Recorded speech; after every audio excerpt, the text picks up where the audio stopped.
Hello everybody, welcome in the world of यथार्थ Ayurveda. Also इंटेस्टायनल system. आता याच्यामध्ये वॉमिटिंग, डायरिया, कॉन्स्टिपेशन्स, गॅस्ट्रोइंटेरिटिस, त्याच्यानंतर मलेना आणि ॲबडॉमिनल पेन. आता हे जे गॅस्ट्रोइंटेरिटिस आहे त्याच्यामध्ये इन्फ्लामेशन ऑफ स्टमक असते ड्यू टू व्हायरसेस किंवा बॅक्टेरिया. त्याच्यानंतर मलेना जर बघितलं मित्रांनो तर त्याच्यामध्ये स्टूलमध्ये ब्लॅक ब्लड फाउंड होते.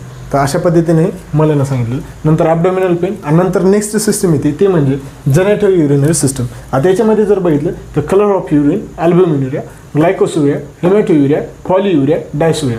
आता याच्यामध्ये अल्ब्युमिनुरिया जर बघितलं तर त्याच्यामध्ये प्रेझेन्स ऑफ अल्ब्युमिन युरिनमध्ये होते. इट इज अ प्रोटीन आहे, ते ब्लडमध्ये असते आणि ते युरिनमध्ये फाउंड होते. ग्लायकोसुरिया याच्यामध्ये presence of a sugar, that is glucose. त्याच्यानंतर हेमॅटोयुरियामध्ये presence of a blood in urine. त्याच्यानंतर पॉलियुरिया म्हणजे खूप जास्त प्रमाणामध्ये युरिन होणे. त्याच्यानंतर डायसुरिया याच्यामध्ये युरिन करता वेळेस पेन होणे.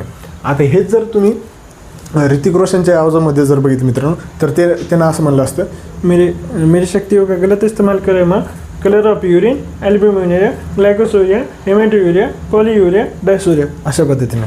तर याच्यानंतर नेक्स्ट सिस्टम येते ते म्हणजे मस्क्युलोस्केलेटल सिस्टम. आता मस्क्युलोस्केलेटल सिस्टम याच्या नावातच उत्तर आहे मित्रांनो.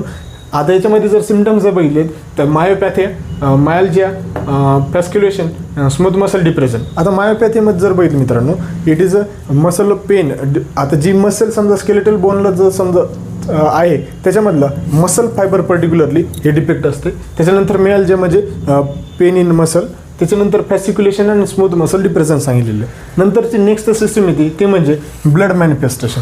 आता हे ब्लड मॅनिफेस्टेशन जर बघितलं मित्रांनो तर याच्यामध्ये anaemia, thrombocytopenia, leucocytosis, polycytopenia, polycythaemia, bone marrow depression, haemolysis. आता हे वेगवेगळे डिफेक्ट्स आहेत. RBC, WBC, प्लेटलेट्स यांचे काउंट्स हे लक्षात राहू द्या. त्याच्यानंतर नेक्स्ट येते ते म्हणजे इयर मॅनिफेस्टेशन. आता इयरचे जे सिम्टम्स आहेत इयर रिलेटेड ते बघूया. तर त्याच्यामध्ये रॅनोरिया आहे पहिलं म्हणजे रनिंग नोज. त्याच्यामध्ये डिपनेस म्हणजे बाधिरे. आता बाधिरे म्हणलं तर आपल्या गावाकडं जे माहीत असते की एखाद्याला समजा ऐकलं नाही तर त्याला म्हणते ए बधीर इकडे बघ. तर तशा पद्धतीने ते डिफनेस सांगण्याचा प्रयत्न केलेला. नंतर वर्टिगो याच्यामध्ये स्पिनिंग ऑफ सॉंग म्हणजे किंवा स्पिनिंग ऑफ मुव्हिंग ऑब्जेक्ट असू शकते.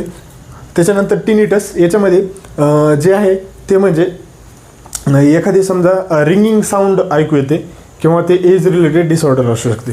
त्याच्यानंतर ऑदर्समध्ये सांगितलेले पॉयझन कॉझिंग फ्युअर आणि एक्सक्रेशन ऑफ पॉयझन असं सांगितलेलं.